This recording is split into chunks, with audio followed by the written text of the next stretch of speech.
Hello बच्चों, welcome to our channel सारांश Kartik classes. तो आज के इस बेहतरीन से लेक्चर के अंदर हम यूनिट वेक्टर्स के ऊपर क्वेश्चंस करने वाले हैं ताकि हमारे सारे कॉन्सेप्ट एकदम क्लियर हो जाए। तो इससे पिछली वीडियो हमने सारा कॉन्सेप्ट जितनी भी थ्योरी थी हमने यूनिट वेक्टर को लेकर कंप्लीट कर ली थी। अगर कोई भी बच्चा ऐसे उसने नहीं देखी है तो मैं डिस्क्रिप्शन पे इसी वीडियो के डिस्क्रिप्शन बॉक्स में उसका लिंक डालूंगा, जाके जरूर चेक करना। सबसे पहले उसको देखना, फिर क्वेश्चंस पे आना ताकि अच्छी क्लैरिटी हो। ठीक है, फिलहाल जिसको पहले से पता है तो वो वैसे भी क्वेश्चंस कर सकता है, कोई प्रॉब्लम की बात नहीं है। तो आज हम फर्स्ट क्वेश्चन से शुरू करने जा रहे हैं, है ना। पहला क्वेश्चन ध्यान से पढ़ेंगे, फिर उसको मतलब सोचेंगे कि कैसे उसको सॉल्व करना है। तो फर्स्ट क्वेश्चन है, if a vector equals to 2i cap minus J cap plus 3k cap and b vector given is 3i cap minus 2j cap minus 2k cap, then find the unit vector of both. यानी question वाला क्या कह रहा है, उसने हमें दो vector दे दिए हैं, ठीक है, और ये पूछ रहा है कि दोनों के हमें यूनिट वेक्टर्स बताने क्या होंगे। जैसे कि मैंने आपको इससे पिछली वाली वीडियो में बताया था कि यूनिट वेक्टर निकालने का फॉर्मूला होता है। क्या होता है उसको थोड़ा सा रिवाइज कर लेते हैं पहले। तो देखिए यहाँ पर इसको रिवाइज करते हैं सबसे पहले, यूनिट वेक्टर को निकालने का फॉर्मूला क्या था। तो हम जानते हैं यूनिट वेक्टर हम ए कैप लिखते हैं। सो हमें पता है कि कोई भी एक वेक्टर उसको लिखते हैं हम ए वेक्टर, उसी का मैग्नीट्यूड, और जब हमें उसे वेक्टर में बनाना हो तो हमें डायरेक्शन चाहिए, और डायरेक्शन बताता है उसी वेक्टर की डायरेक्शन में प्रेजेंट यूनिट वेक्टर, जैसे हमने पिछली वीडियो में देखा था। तो ए कैप, तो ए कैप क्या हमारे पास यूनिट वेक्टर है, तो यहां से हमें यूनिट वेक्टर चाहिए। तो this a cap equals to A vector divided by a vector का मैग्नीट्यूड। तो सिंपल सा फॉर्मूला है, इसको अप्लाई करेंगे तो सॉल्व करेंगे।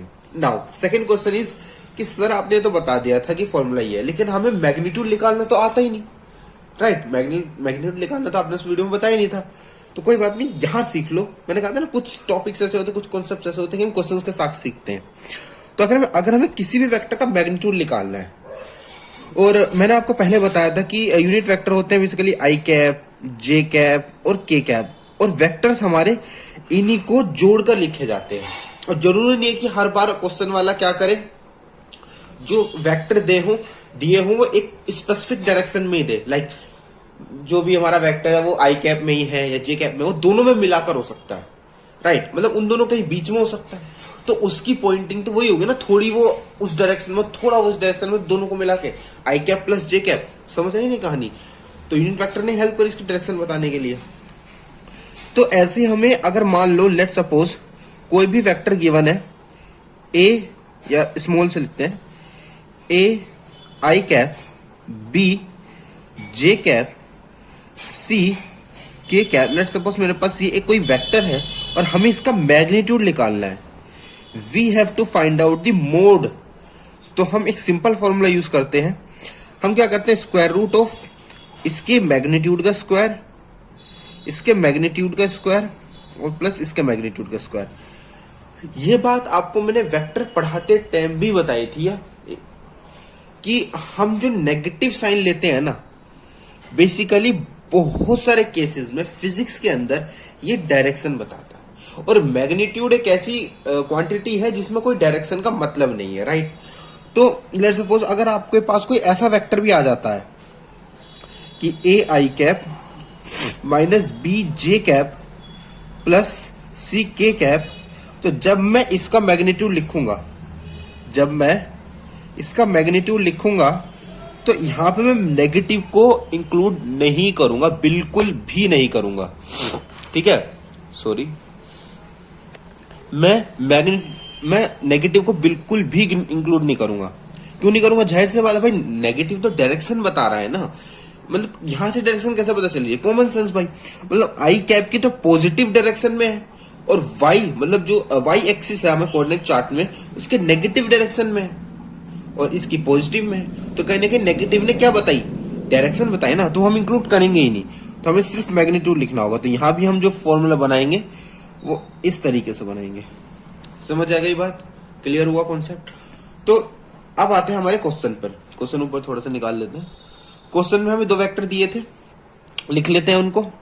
हमें गिवन वेक्टर्स क्या है, सबसे फर्स्ट क्वेश्चन के अंदर ए वेक्टर जो कि गिवन है भाई 2i कैप माइनस जे cap plus 3k cap. Clear. अब इसका मैग्नीट्यूड निकाल लेते हैं पहले।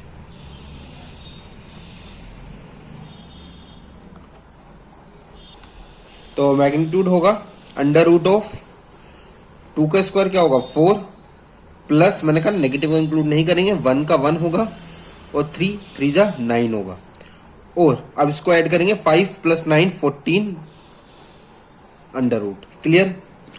अब इसी की ही साइड में, ठीक है, इसी के साइड में मैं बी वाली क्वांटिटी को लिख लेता हूं। बी वाली क्वांटिटी है मेरे पास 3i cap minus 2j cap minus 2k cap. ठीक है, मेरे पास बी वाली आइडेंटिटी है। इसको अब यहां पे खोल लेते हैं। इसका मैं मैग्नीट्यूड निकाल लेता हूं under root of 9 plus 4 plus 4, ठीक है, 8 17। अब दोनों का मुझे क्या निकालना है, यूनिट वेक्टर निकालना है। तो ध्यान से देखेंगे। Now we have to find out the unit vector of A cap. So इसका यूनिट वेक्टर ए कैप होगा जो इसी वेक्टर की डायरेक्शन में होगा। और लिखेंगे 2i cap minus J cap plus 3k cap divided by under root of 14, जैसे कि ये फॉर्मूला है हमारे पास। ठीक है, इसको मैंने फॉर्मूले को लिखा नहीं है, मैंने डायरेक्ट जो है आंसर यहाँ पर आपको दिखा दिया। इस टाइप से ये जो इसका यूनिट वेक्टर होगा। अब बहुतों के मन में सवाल आएगा, सर आपने तो कहा था यूनिट वेक्टर क्या मैग्नीट्यूड 1 होता है। बिल्कुल 1 होता है। अगर आप इसका मैग्नीट्यूड लिखोगे वो भी 14 आएगा, ऊपर से 14 कट जाएगा, 1 आंसर आ जाएगा। It's simple as that. Similarly हम यहां पर बी का निकाल लेंगे। तो बी कैप बराबर 3i cap 2j cap minus 2k cap divided by under root of 17। Simple. इस तरीके से हमें यूनिट वेक्टर्स निकालने। तो ये तो हुआ बेसिक क्वेश्चन, जिससे आपने ये सीखा कि हम कैसे यूनिट वेक्टर निकालते हैं अगर हमें कोई भी वेक्टर गिवन है तो। ठीक है, अब हम नेक्स्ट क्वेश्चन पे चलते हैं जो इससे थोड़ा सा डिफरेंट है, थोड़ा सा अलग तरीके से होगा। ठीक है, तो नेक्स्ट क्वेश्चन हमारा है if a vector given is 2i cap minus j cap plus 3k cap and b vector is 3i cap minus 2j cap minus 2k cap, then find the unit vector of a vector plus b vector. Question थोड़ा सा change हो गया है। ये ए और B का unit vector नहीं पूछ रहा है, ये उन दोनों के सम का यूनिट वेक्टर पूछ रहा है। यानी इन दोनों के सम करके जो भी वेक्टर आता है, पहले मैं आपको बता दूं, जब आप किसी भी वेक्टर को या किसी भी 2 4 8 वेक्टर को सम करते हो तो जो हमें फिजिकल क्वांटिटी मिलती है वो भी एक वेक्टर ही होती है। तो इन दोनों का सम भी वेक्टर ही होगा, तो उसका भी कुछ डायरेक्शन होगा, उसका डायरेक्शन उसका यूनिट वेक्टर बताएगा, तो वही यूनिट वेक्टर हमने उसका फाइंड आउट करना है। क्लियर हो गया सवाल। अब इसके सॉल्यूशन पे चलते हैं। ठीक है, चलो सेम गिवन डाटा हमने कॉपी कर लिया। इसने हमें 2 वेक्टर दे दिए, हमसे पूछ लिया a प्लस बी। ठीक है, तो अब ध्यान से समझना, जब हम 2 वेक्टर को ऐड करते हैं तो हमारे पास कुछ लॉज होते हैं, है ना, कुछ कानून होते हैं, जैसे कि वेक्टर अलजेब्रा से मैंने आपको पहले बताया था कि वेक्टर लॉ ऑफ एडिशन को फॉलो करें। तो क्या सर यहाँ पे हमें एडिशन लगाना पड़ेगा? आपने तो करवाया ही नहीं है वो, तो उसकी भी लेक्चर आएगा आगे चल के, हम पूरा डिटेल में देखेंगे कि कैसे हम 2 वेक्टर्स को ऐड करते हैं, क्या लॉ या उसका कानून होता है। लेकिन फिलहाल हमें ये मान के चलना है, यहाँ पे जो ये 2 वेक्टर्स हैं, है ना, ये जो वेक्टर हैं वो सेम डायरेक्शन में है। दोनों सेम डायरेक्शन का मतलब है दोनों के दोनों हमारे पैरेलल वेक्टर हैं। ठीक है, ये हमको मान के चलना है। ठीक है, तभी हम इनको डायरेक्ट ऐड कर पाएंगे। और वी कैन से इनके बीच का जो थीटा एंगल है, दोनों को कंपेयर करेंगे, दैट इज 0 डिग्री। तो क्या है, 0 डिग्री हो, या सिंपल भाषा में पैरेलल वेक्टर्स हैं, जिसकी मैं आपको क्लियर करवाया था। ठीक है, तो अगर ये पैरेलल वेक्टर होंगे तो इन दोनों का सम सिंपल हम दोनों को ऐड कर देंगे। तो 2i cap minus j cap plus 3k cap plus b को ऐड कर देंगे 3i cap minus 2j cap and 2k cap. तो ऐड करके जो हमारा आंसर आएगा, तो i कैप को i कैप से, जैसे आप मैथ्स में वेरिएबल में सीखते हैं ना, लीनियर इक्वेशन में, कि हम x वाले कंपोनेंट को x वाले से करेंगे, y वाले को y से करेंगे, z वाले को z से करेंगे, सेम यहाँ पर होगा।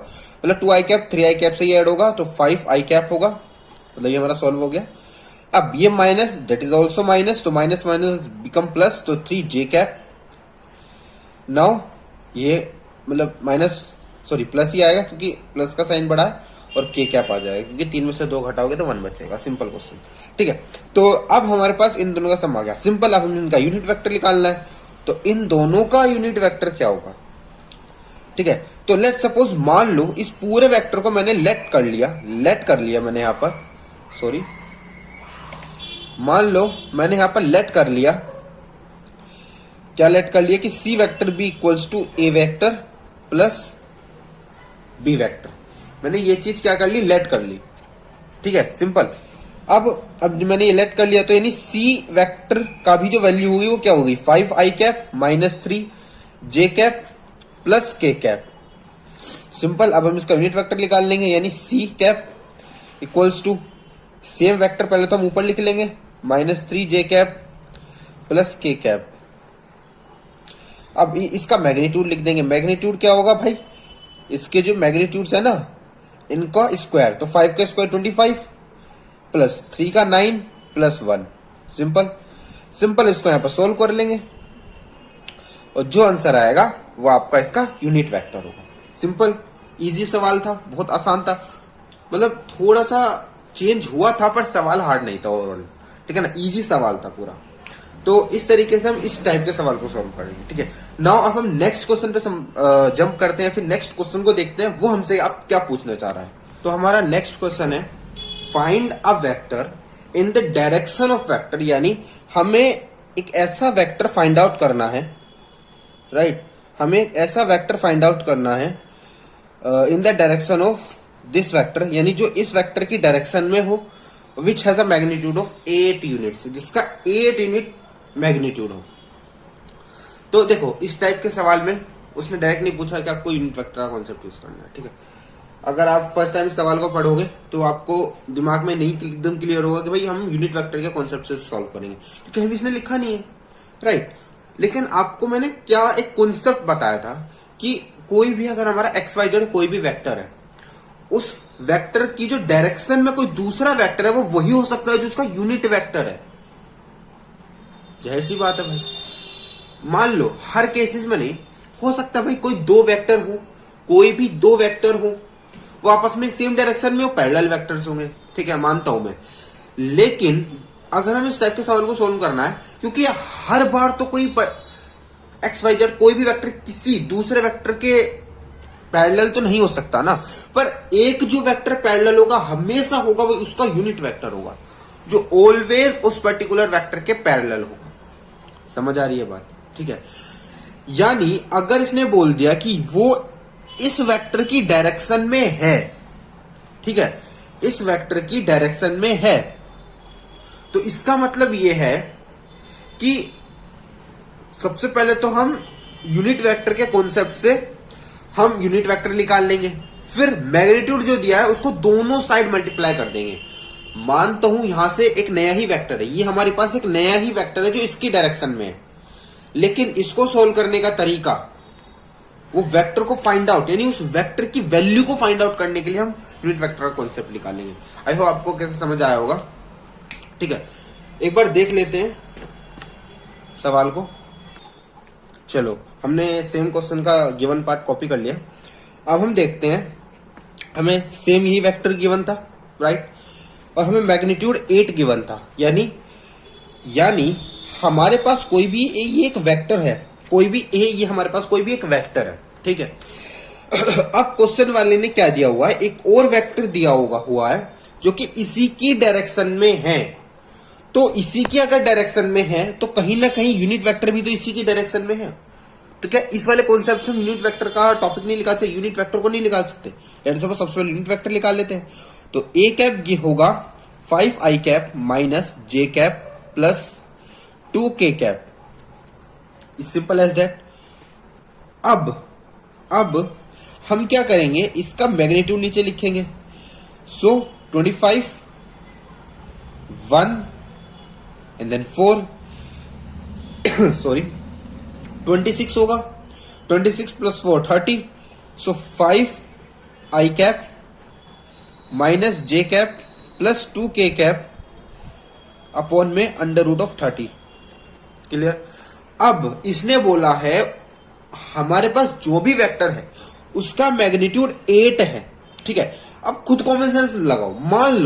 मान लो ये चीज लेट कर लो, अगर ये एक वेक्टर के पैरेलल ही हमारे पास 8 यूनिट का वेक्टर जो है वो बी वेक्टर है, क्या इन दोनों की जो डायरेक्शन है, क्योंकि उसने सेम डायरेक्शन बोला है, उसने बोला इन द डायरेक्शन ऑफ ए, अगर इन दोनों की सेम डायरेक्शन है यानी इसके यूनिट वेक्टर की डायरेक्शन भी वही है जो इसके यूनिट वेक्टर की डायरेक्शन है। ये तो बात सही है सर। और दोनों यूनिट वेक्टर हमेशा आपस में इक्वल होंगे। भाई ए का यूनिट वेक्टर हो चाहे बी का यूनिट वेक्टर हो, दोनों हमेशा बराबर में यहां पर इक्वल होंगे। क्यों इक्वल होंगे? कि सर इसलिए इक्वल होंगे कि दोनों की डायरेक्शन तो सेम है और मैग्नीट्यूड तो सबका वन ही होता है, तो मैग्नीट्यूड भी सेम हो गया। मैंने बताया था इसका मैग्नीट्यूड और डायरेक्शन दोनों सेम हो जाए वहां पर वो इक्वल वेक्टर हो जाते हैं। तो यानी इसका जो यूनिट वेक्टर है वो इसी का भी यूनिट वेक्टर है। बात तो सही है सर, बिल्कुल सही कह रहे हो आप, दोनों का यूनिट वेक्टर सेम है। यानी इसका यूनिट वेक्टर यानी इसके यूनिट वेक्टर की वैल्यू क्या मैं इसके यूनिट वेक्टर से कंपेयर कर सकता हूं? बिल्कुल सर कर सकते हो, बिल्कुल सर सही है। फिर तो सिंपल है, फिर इसका जो मैग्नीट्यूड होगा इसके यूनिट वेक्टर से मल्टीप्लाई कर दूंगा, हमें ये वेक्टर मिल जाएगा, जैसे कि मैंने बताया था पिछली वीडियो में। सर बात तो सही कही आपने सर, ये हुई बात है ना भाई, कॉमन सेंस है, इसी तरीके से सोल्व करेंगे हम। बिल्कुल सर, तो चलो कॉन्सेप्ट लगाओ यहाँ पर, सिंपल यही हमारे पास बी कैप होगा। B cap in the sense let कर लिया मैंने ये, ठीक है। बी वेक्टर जो कि इसका भी जो यूनिट वेक्टर होगा कहानी वही सेम होगी, b i cap minus J cap plus 2k cap upon में अंडर रूट ऑफ 30। अब मैं दोनों साइड मल्टीप्लाई बाय 8 कर दूंगा। भाई ये तो कहता मैथमेटिक्स का रूल, अगर आप एलएचएस में कुछ कर रहे हो तो आरएचएस में भी करना पड़ेगा। बात तो सही है सर, तो सही है, क्योंकि ये तो यूनिट वेक्टर की वैल्यू है ना, इसके यूनिट वेक्टर की मैग्नीट्यूड से मल्टीप्लाई करोगे तभी तो आपको बी वेक्टर मिलेगा। तो क्या मैं इसको मिला करके बी वेक्टर लिख सकता हूं? लिख सकते हो सर, आप बिल्कुल लिख सकते हो। तो बी वेक्टर इक्वल्स टू क्या लिखूंगा, 540 हो जाएगा, सबसे मल्टीप्लाई कर दूंगा, ऐसे ब्रैकेट बना दो, मल्टीप्लाई कर दूंगा तो 40 by under root of 30 I cap minus 8 upon में under root of 30 J cap. क्या मैं इसको ऐसे अलग अलग लिख सकता हूँ? बिल्कुल से लिख सकते हो। 8 दूनी 16 बाय अंडर रूट ऑफ 30 के कैप। चाहे तो आप इसे और काट के छोटा कर सकते हो बाय द वे, अदरवाइज यही आपका क्या हो जाएगा, आंसर हो जाएगा। तो इस तरीके से हम इस क्वेश्चन का सॉल्यूशन करने वाले हैं, सिंपल समझ आया। एक बार दोबारा से इसको रिवाइज कर लेते हैं, ठीक है ना, थोड़ा अच्छा सवाल था। हमें कोई ए वेक्टर गिवन था, उसने बोला हुआ था कि जो बी वेक्टर कोई भी अनदर वेक्टर है, तो मैंने बी मान लिया उसको, वो ए वेक्टर की डायरेक्शन में है। अब अगर वो ए वेक्टर की डायरेक्शन में है, ठीक है, तो ए वेक्टर जो यूनिट वेक्टर होगा क्या बी वेक्टर के यूनिट वेक्टर के बराबर होगा? बिल्कुल सही, क्योंकि डायरेक्शन भी सेम है और मैग्नीट्यूड तो सेम होगा। तो मैंने ए का यूनिट वेक्टर निकाला, उसको मैंने बी के यूनिट वेक्टर से कंपेयर कर लिया, या आप यहां भी डायरेक्ट कर सकते हो, 8 से मल्टीप्लाई करके सिंपल कर सकते हो। बाद में और क्लैरिटी के लिए मैंने यहाँ पर उसको बी एज्यूम कर लिया और दोनों को कंपेयर कर लिया, तो बी का भी यूनिट वेक्टर ए के यूनिट वेक्टर के बराबर है, ठीक है। अब मैंने दोनों साइड 8 से मल्टीप्लाई कर दिया ताकि ये पूरा वैल्यू क्या हो जाएगी, वो बी वेक्टर हो गया, क्योंकि उसका मैग्नीट्यूड आ गया और डायरेक्शन भी आ गया। और सिंपल मैंने यहाँ पर सिंपल मैथ लगाया, सोल्व करा, आंसर हमने पा लिया। तो यही इसका आंसर होगा, सिंपल सवाल, आई होप क्लियर हुआ होगा। चलो अब नेक्स्ट क्वेश्चन पे चलते हैं, वो हमसे क्या पूछ रहा है, ठीक है। चलो स्टूडेंट्स नेक्स्ट क्वेश्चन देखते हैं। नेक्स्ट क्वेश्चन जो है हमारा third, find the vector in the direction of vector A that has magnitude 12 units. तो सेम क्वेश्चन है, तो ये आपका होमवर्क है, मैंने लिखा हुआ है। तो ये दोनों अभी जो हमने करे सेम क्वेश्चन है, ठीक है। तो ये आपका होमवर्क होगा, आपको सेम मेथड यूज करना है, सेम कॉन्सेप्ट यूज करना है, और इसका आपको आंसर कमेंट बॉक्स में जरूर बताना है, ठीक है। बिल्कुल बताना गाइस, प्लीज स्टूडेंट्स, इसे सॉल्व करना खुद से, ठीक है। सेम क्वेश्चन है और इसका आंसर कमेंट बॉक्स में बताना। तो चलो दूसरा क्वेश्चन देखते हैं। हमें इसमें मैग्नीट्यूड बताने हैं, ठीक है। इन तीनों जो हमें वेक्टर्स गिवन, इनके हमें मैग्नीट्यूड्स बताने हैं। तो सिंपल मैग्नीट्यूड बताने में आपको सिखाई दिया है। तो अब शुरू के 2 क्वेश्चंस आपके होमवर्क हैं, आपको करके कमेंट में इसका आंसर बताना है, ठीक है। मैं आपको थर्ड पार्ट इसका करके दिखाता हूँ, ठीक है, ठीक है ना। थर्ड पार्ट हम करेंगे और 2 पार्ट आपके लिए होमवर्क के लिए। चलो थर्ड पार्ट का सोल्यूशन देखते हैं। चलो तो इसका सोल्यूशन देखते हैं। सिंपल हमें मैग्नीट्यूड निकालना है यहाँ पर। तो जैसे मैंने बताया था किसी वेक्टर का मैग्नीट्यूड क्या होता है, उसका मोड, जो कि लिखा जाता है अंडर रूट ऑफ, क्या होगा, इसका जो ये मैग्नीट्यूड है यानी आई कैप के साथ जो मैग्नीट्यूड है उसका स्क्वायर, सो 1/√3 का स्क्वायर प्लस 1/√3 का स्क्वायर, और प्लस मैंने कहा था माइनस को कंसिडर नहीं करेंगे, ये इसकी डायरेक्शन होती है, और रूट के अंदर सिर्फ और सिर्फ मैग्नीट्यूड को ही लेंगे। ठीक है, तो ये हो गया अगेन 1/√3 का स्क्वायर। सिंपल इसको सॉल्व कर लेंगे, under root of 1/3 and 1/3 simple. और यहां पर लिखेंगे हम, एलसीएम तो सेम ही है, 3/3 under root of, so under root of 1 gives you 1। तो लो, इसका मैग्नीट्यूड ही 1 आ गया। तो ये वेक्टर क्या हुआ हमारा, unit vector. Yes, so that's why यहां से हम कंक्लूड कर सकते हैं। तो C vector is a unit vector, ये हमारा क्या है, यूनिट वेक्टर है। ठीक है, यहां से हमें ये भी क्लियर हुआ, अगर इसका मैग्नीट्यूड 1 आया तो यहां से हमें ये क्लियर हुआ भाई कि ये क्या हमारा एक यूनिट वेक्टर है, सी एक यूनिट वेक्टर है। अब आपको देखो एक सिंपल सा कॉन्सेप्ट समझाता हूँ, थोड़ा सा कंफ्यूजन किसी बच्चों को हुआ होगा कि सर यहां तो दिखने में मैग्नीट्यूड 1 नहीं था लेकिन यहां 1 आया। देखो, जब भी हम वेक्टर लिखते हैं ना तो उसके हम 3 ऐसे कंपोनेंट्स में लिखते हैं। क्यों लिखते हैं, बेसिकली हमारे रियल वर्ल्ड में जो हमारी ऑब्जेक्ट्स होते हैं वो 3rd डायमेंशन में एग्जिस्ट करते हैं। तो ये जो 3 पॉइंट्स हैं ये हमें उस पर्टिकुलर वेक्टर की, वो कुछ भी हो सकता है, ये सी वेक्टर कुछ भी हो सकता है, फोर्स हो सकती है, टोर्क हो सकता है, ठीक है ना, या कोई भी इलेक्ट्रिक फील्ड हो सकती है, कुछ भी हो सकता है, वो तीनों डायरेक्शन में है, वो चीज ये बता रहा है। ठीक है, यानी ये बताना चाह रहा है कि उसका एक्स एक्सिस में क्या मैग्नीट्यूड है, कुछ उसका जे एक्सिस में क्या मैग्नीट्यूड है, और कुछ उसका नेगेटिव जेड एक्सिस में क्या मैग्नीट्यूड है। लेकिन ये हमारा टोटल मैग्नीट्यूड नहीं है इस पर्टिकुलर वेक्टर का, इसमें इसने थोड़ा थोड़ा तीनों डायरेक्शंस का दिखाया हुआ है। ठीक है, जब हम इस फॉर्मूले का यूज करते हैं, ठीक है, तो यहां से हमें होल पूरे वेक्टर का एक होल टोटल मैग्नीट्यूड मिलता है कि होल मैग्नीट्यूड क्या है इसका। ठीक है, पूरा एक मैग्नीट्यूड क्या है, तो यहां पर 1 आया है। अगर मैग्नीट्यूड 1 आया है इसका मतलब हमारा सी वेक्टर एक यूनिट वेक्टर है। क्लियर हो गई बात, अच्छे से सवाल क्लियर हुआ। अब नेक्स्ट क्वेश्चन पे बढ़ते हैं जो कि सेम ऐसा ही कुछ है। ठीक है ना, नेक्स्ट क्वेश्चन को देखते हैं। यह हमारा next question, which of the following is a unit vector. यानी हमारे पास 4 ऑप्शंस है, एमसीक्यू टाइप है, इसमें इन चारों में से कौन सा हमारा यूनिट वेक्टर है। तो भाई ये तो बहुत ही सिंपल सवाल है भाई, इसको हम ओरली भी कर सकते हैं। ओरली कुछ बच्चों को तो आंसर मिल भी गया होगा।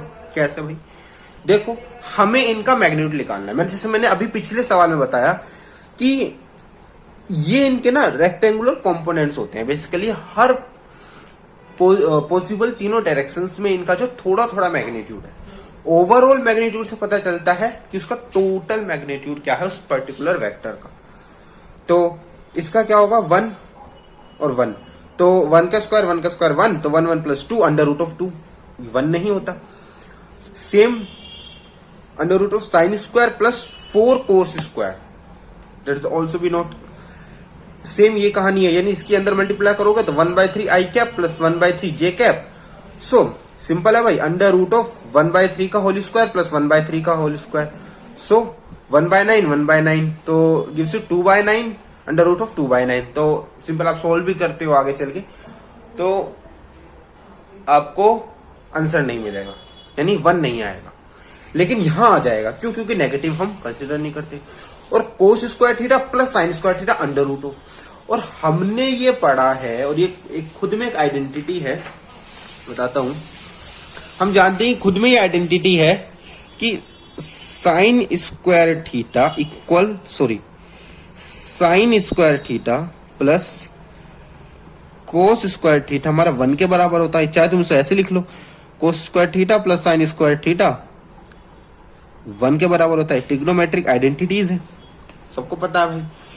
सिमिलरली यहां पे हम लिखेंगे cos square theta plus sine square theta under root of, जो कि 1 हो जाएगा, तो 1 under root 1 is gives you 1। तो इसका ओवरऑल जो मैग्नीट्यूड होगा वो 1 आएगा। तो यहां से पता चला, तो बी ऑप्शन हमारा जो होगा एक यूनिट वेक्टर होगा। तो बी इज राइट आंसर। तो आई होप आपको जितने भी आज सवाल करवाए क्लियर हुए होंगे। सारे क्वेश्चंस फुल कॉन्सेप्ट के साथ समझाए गए हैं और एक दो नए कॉन्सेप्ट हमने यहाँ पर सीखे। तो आई होप सारे कॉन्सेप्ट क्लियर हुए होंगे, सारे क्वेश्चंस अच्छे समझ आए होंगे, कैसे हमने सॉल्व करे, क्या अप्रोच लगाई या क्या कॉन्सेप्ट हमने ओवरऑल यूज करा। और आपको मैंने 3 क्वेश्चन होमवर्क में दिए हैं, जरूर जरूर इसका आंसर कमेंट में बताना।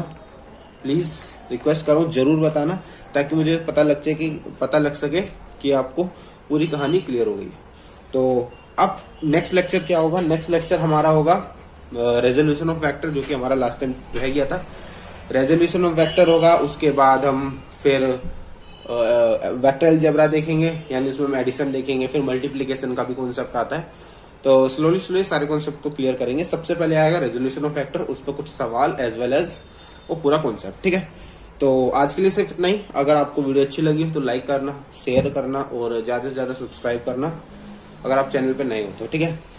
और तो that's it for today. Thank you. अपना ध्यान रखना और ऐसे ही कॉन्सेप्ट सीखते रहना। Love you all.